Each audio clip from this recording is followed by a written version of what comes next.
Welcome to your favorite noontime show. This is the Baptist Lunch. Magandang tanghali po sa inyo lahat.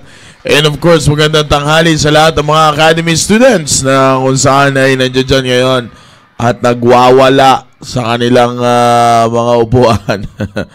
Yan, it's always an encouraging part, no? Pag naririnig mo mga to nagbibilang, kala mo mababait din eh. Kaya magandang tanghali ulit sa lahat ng mga academy students. And ganun din sa mga teachers na nandiyan po ngayon.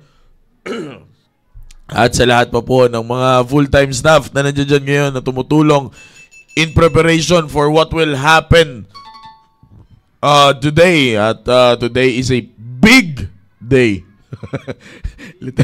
Literal na big day.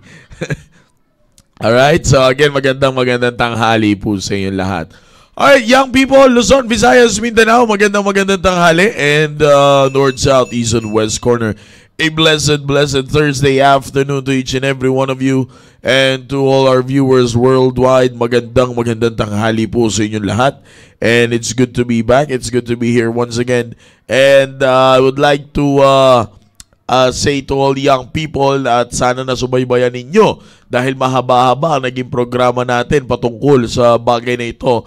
But right now ay ating tatapusin na ang ating lesson all about the backup of your commitment. Okay? At this will be the last episode for the topic backup of your commitment.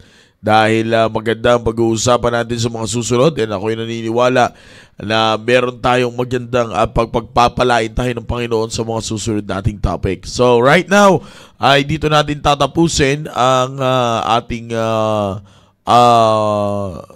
lesson all about the backup of your commitment. And sa ating pagtatapos ng ating backup of your commitment, meron tayong magandang pag-uusapan kung saan kayo dapat magkikling sa pinakahuling lesson natin all about the backup of your commitment. Alright, so once again, team focus and team preparation. Magandang tanghali po sa inyong lahat. At syempre, alam ko, hindi lang isang team preparation ang busy ngayon, kundi lahat ng team preparation ngayon ay nakikibusy din sa isang pinaka-busy team prep para naman ma-experience naman nila. Joke lang. Alright, so kaya si Sir Jan kasi wala, basta ang usapan ngayon, walang papalo. Thursday ngayon pag may pag may pumalo dyan, mambihira naman. Okay. Shoutout po sa lahat ng mga kapatiran nating sumusubaybay po ngayon sa ating programa. Siyempre, shoutout sa aking mahal na asawa at Mommy Shobe and Baby LG. At magandang tanghali sa inyo. And of course, to our beloved Pastor Hil Laurena, who is the executive producer and the director of the program, The Baptist Lunch. A blessed Thursday afternoon to you, sir. And we will see you later sa big day. Ito yung literal. Define big day. Ito yung big day. Pambihira. Mamaya maintindihan nyo yan. Okay, let's proceed sapagkat narito na po tayo sa ating pinakahuling lesson all about backup of your commitment. Once again, ako yung naniniwala na sana ay nakinig kayo ng maigi sa lahat ng mga naging lesson natin all about the backup of your commitment. Okay? Now, sa pinakahuling tagpo ng ating pong pag-aaral patungkol po sa backup of our commitment, I would like you to focus on this part na inyong pangahawakan. Ano po? Inyong pangahawakan bilang isang young people. And when it comes to commitment, I think this is one of the best thing that you should hold on to. And sabi nga, ito rin ay sinasabi sa Bible that you have to take fast hold of it. Now, isa po sa mga pinaka-importante kapag meron kang gagawin na isang bagay, isa sa mga pinaka-importante na dapat hindi mo ma-miss ay yung tinatawag po nating instruction. Alright? Instruction. Sapagkat, mga kapatid, instruction has a big part when it comes to your commitment. Okay? Mamaya po, mababanggit ko po yan. Naalala nyo po, sabi po sa Bible, sabi in the book of Proverbs, take fast hold of instruction. Let her not go. Keep her, for she is thy life. No? So makikita nyo po doon, nasabi po doon ng Bible, you've got to take fast hold of instruction. Now when you make a commitment, there is always, the instruction is always there. Tandaan nyo yan, young people, kapag gumawa ka ng isang commitment, tandaan mo ang instruction ay laging nandiyan dyan. Hindi pwedeng wala. Parang pag bumili ka ng isang bagay, pag bumili ka ng isang item, lagi yang may instruction. Lagi yang merong how to use it and how to assemble it. Laging may ganun yan. Yan ay nababalot sa salitang manual. Okay? So, kaya nga kung makikita nyo po, mga kapatid, ganun kahalaga. Because without the instruction, you will never build something na naaayon sa kanyang purpose. Okay, halimbawa, bumili ka ng cabinet. Kung pag bumili ka ng cabinet, meron niyang instruction kung paano mo gagawin. Mahirap niyan, hindi mo sinunod yung instruction, mamaya niyan, imbis na ang pabukas, pahila, patulak ang bukas mo. Paano mo mabubuksan yung cabinet mo? Diba? Katulad na kapag bumili ka ng lalo na yung mga kettle ngayon, yung mga initan ng tubig. Iba na ngayon ang mga initan ng tubig, pambira. Dati ang initan ng tubig, yung may sumisipol lang, yung ganun lang eh. Ayun, pwede mabasa yun. Ngayon, ang kettle ngayon, bawal na mabasa yung labas. Diba? Pag nabasa yung labas, delikado. Nagkakaroon na siya ng tulo. So, may kita nyo po, there is, the instruction is always there for you to get the full or to experience the full purpose of it. Ganun po kahalaga ang instruction. Kaya nga po dito po sa inyo, young people, as you make a commitment, tandaan ninyo that the instruction is always there. Kaya nga sabi ng Bible, you've got to take fast hold of instruction. Let's say, for example, dito po sa ating po ginagamit na talata sa main text natin in the book of Psalms 37 verse number 5. Sabi ng Bible, commit thy way unto the Lord.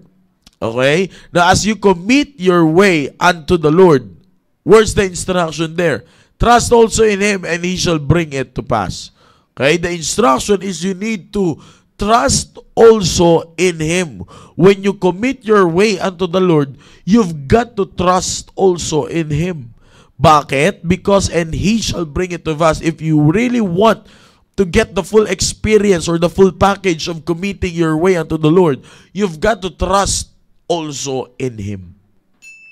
Okay? I hope you're getting the point. Now, bakit mahalaga, young people? I will not have a long lesson about this. Sabi ko nga po, ito na yung pagtatapos ng ating series of lesson all about the backup of your commitment. Okay? I think more than a month, no? 2 months. 2 months. Kasi nagbalikatan pa eh. Ito na yung topic natin, di ba? Now, sabi ng Bible po, kung bakit mahalaga ang instruction when it comes to your commitment. Sapagkat, tandaan po natin, ang instruction ay meron pong nabibigay po sa atin. Meron po yang nabibigay po sa atin. Now, if we love instruction, ang sabi po ng book of Proverbs chapter number 12 verse number 1, whoso loveth instruction, loveth knowledge. Okay? Whoso loveth instruction, loveth knowledge. But he that hateth reproof is brutish. Okay, now let's focus on the first part of this verse. Ang sabi po ng Bible, whoso loveth instruction, loveth knowledge. Sabi ng Bible, ang sino mang nagkakaroon ng pagmamahal. Okay, pagmamahal sa instruction. Kaya sabi ng Bible dyan, he loveth knowledge. Na alam niyo po ba mga kapatid, napakaganda po ng bagay po na ito. Bakit? This will always point us to having the right interest. na pag ikaw ay gumawa ng commitment, lagi mong tandaan na yung interest mo ay dapat tama. Hindi ka gagawa ng commitment, it's because you want to be famous. You will never make a commitment because you want to you want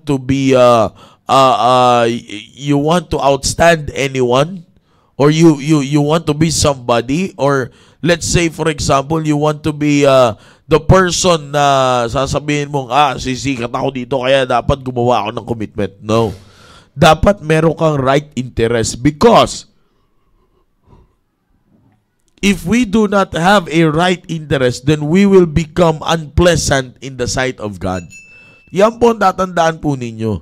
Kaya nga, you've got to make your interest right.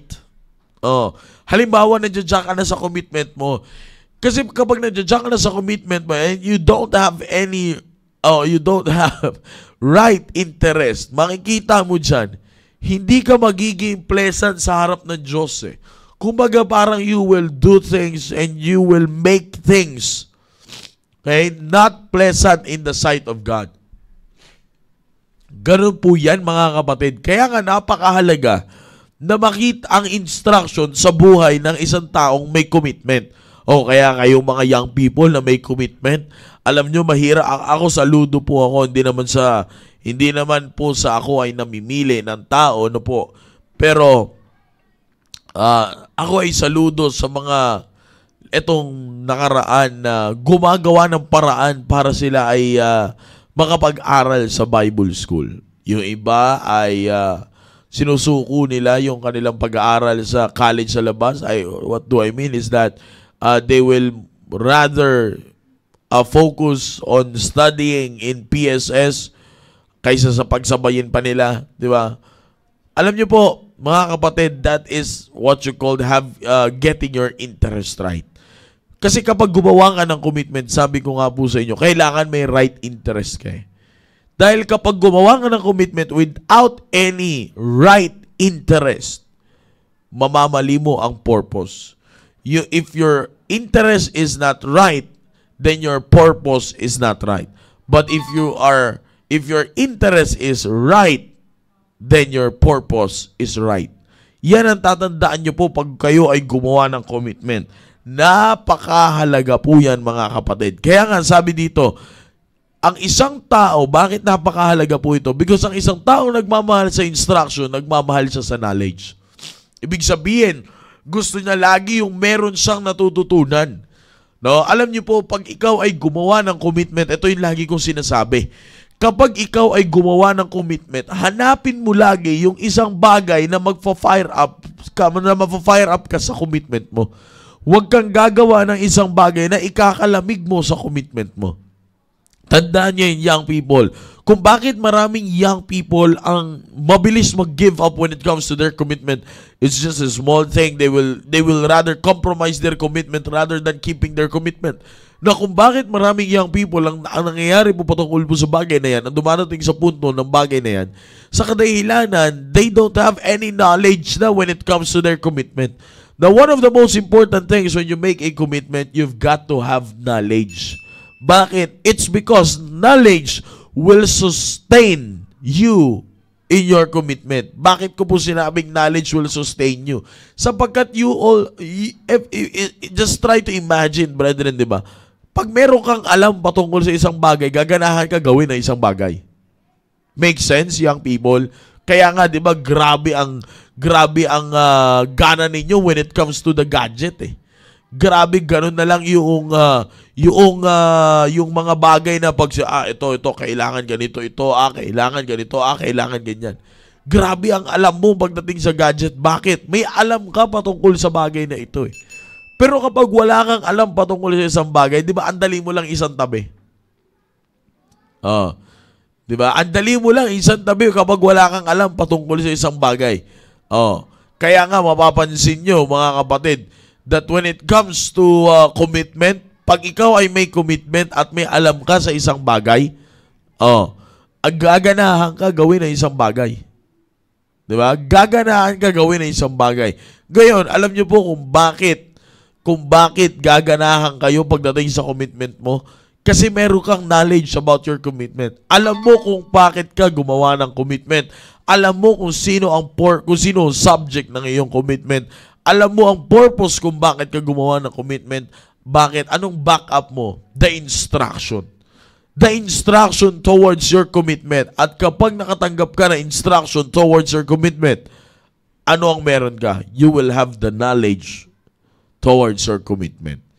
Magganon lang po kasimple mga kapatid. Kaya nga, sabi ko sa inyo, young people, halimbawa, ilan kaya sa inyo ngayon ang merong knowledge patungkol sa commitment ninyo? Di ba? Kaya nga, even the full-time staff, dumadating sa point na mabilis lang sila mag-quit. Bakit? Kasi they don't have any knowledge about their commitment eh. Di ba? Ganon po mga kapatid ang mga bagay na dapat na malaman ninyo, young people. Young people, napakahalaga nito. Napakahalaga na ang backout ng commitment mo should be knowledge. Dahil kapag hindi, I'm telling you, sayang ang commitment. Sayang. Kaya nga sabi ko, ngayong hapon tatapusin natin ito dito eh. Tatapusin natin ito by having the knowledge towards your commitment. Kaya ang tanong ko ngayon, meron ka bang knowledge about your commitment? Sige nga. Meron ka bang knowledge about your commitment? Anong alam mo towards your commitment? Na kung wala kang knowledge about your commitment, try to check. Is the backup of your commitment instruction? Kasi the more you will get instruction, the more you will get knowledge. Diba? Ang isang tao, kaya nga sabi dyan ng Bible, ang isang taong nagmamahal sa instruction, it is very impossible for him to her not to love knowledge. Bakit? It's because he or she loves instruction. Ganun mga kapatid. And alam naman natin na kapag ang instruction ay iyong minahal, kapag ang instruction ay iyong minahal, hindi malabo na mamahalin mo ang kaalaman. Diba? Kaya ganun lang po kasimple mga kapatid. Now, young people, you heard so many lessons about commitment. Ito na yung huling araw ng July. Papasok na tayo ng August. Ngayon, sa pagpasok natin sa August, ang tanong ko lang po sa inyo, young people, kamusta na ang inyong commitment? Mabilis lang to, August. After August, ano na? Bare month na, mga kapatid. August, September, October, November, December. Ilang buwan na lang, kapatid. Tapos na ang 2025 year of commitment. My question is, do you have any knowledge when it comes to your commitment? Meron ba? Meron ka bang knowledge towards your commitment? Kaya nga nais kong sabihin sa inyo, kapatid, kailangan seryosohin mo ang bagay na ito. Kaya dapat ay pagdating sa bagay na ito, ay kailangan mong bigyang pansin na kung meron kang alam patungkol sa iyong commitment, meron ka bang knowledge towards your commitment. Instruction is very important once again. Instruction is very important when it comes to your commitment. Tandaan mo yan. Huwag kang gagawa ng isang bagay na kung saan ay ikakawala mo pagdating sa commitment mo. Huwag kang gagawa ng isang bagay. Kaya napakahalaga mga kapatid na seryosohin natin ang ating commitment and let us always make sure that our commitment is always in line with our purpose. Instruction. Whoso loveth instruction, loveth knowledge. But he that hateth reproof is brutish. Instruction is very important. Okay? Diyan po muna natin tatapusin mga kapatid ang ating pong series of lesson all about commitment. Napakahalaga. Again, ulitin ko po, napakahalaga na sa ating commitment ay ito po ay mabigyang pansin po natin when it comes to our commitment instruction. Okay? So I hope for 2 months na kayo po ay young people, kayo ay nakapakinig ng lesson all about commitment. The backup of your commitment ay kayo ay meron po natutunan. Okay? Kaya huwag din yung papalampasin. Next Thursday, meron tayong bubuksan na topic all about the patungkol pa rin ito sa commitment at titingnan natin ngayon kung paano natin papalakasin sa mga natitirang buwan ang inyong commitment ngayong 2025 in order for you to get the result that you want sa inyong commitment. Alright? So hanggang dyan po muna tayo ngayong pong hapon po na ito at ako po ay naniniwala na tayo po ay pinagpala ng Panginoon sa ating pong programa. Alright, sa ngalan ng ating mahal na pastor who is the executive producer, the director of the program, The Baptist Lunch, ako po ang inyong lingkod, Brother Maki, and bumabati po sa inyo ng isang magandang tanghali po sa inyong lahat. And may God bless you all and let us enjoy this day na ibinigay po sa atin ng Panginoon. And all we can say is to God be the glory. And para sa Team Focus, wala muna tayong programa mamaya. At magbabalik tayo next Thursday. God bless you all and have a blessed day ahead. Bye-bye.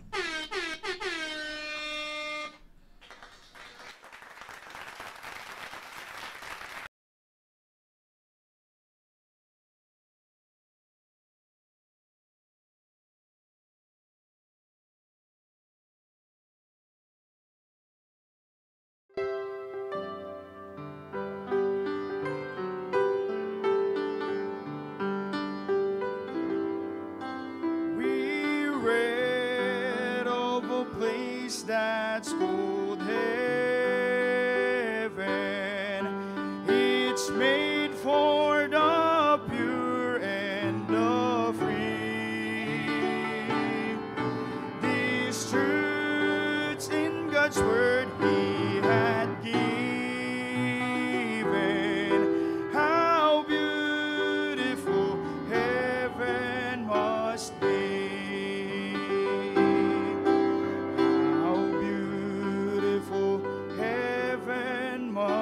Be sweet home of the happy and free, fair haven of rest for the weary. How beautiful heaven must be.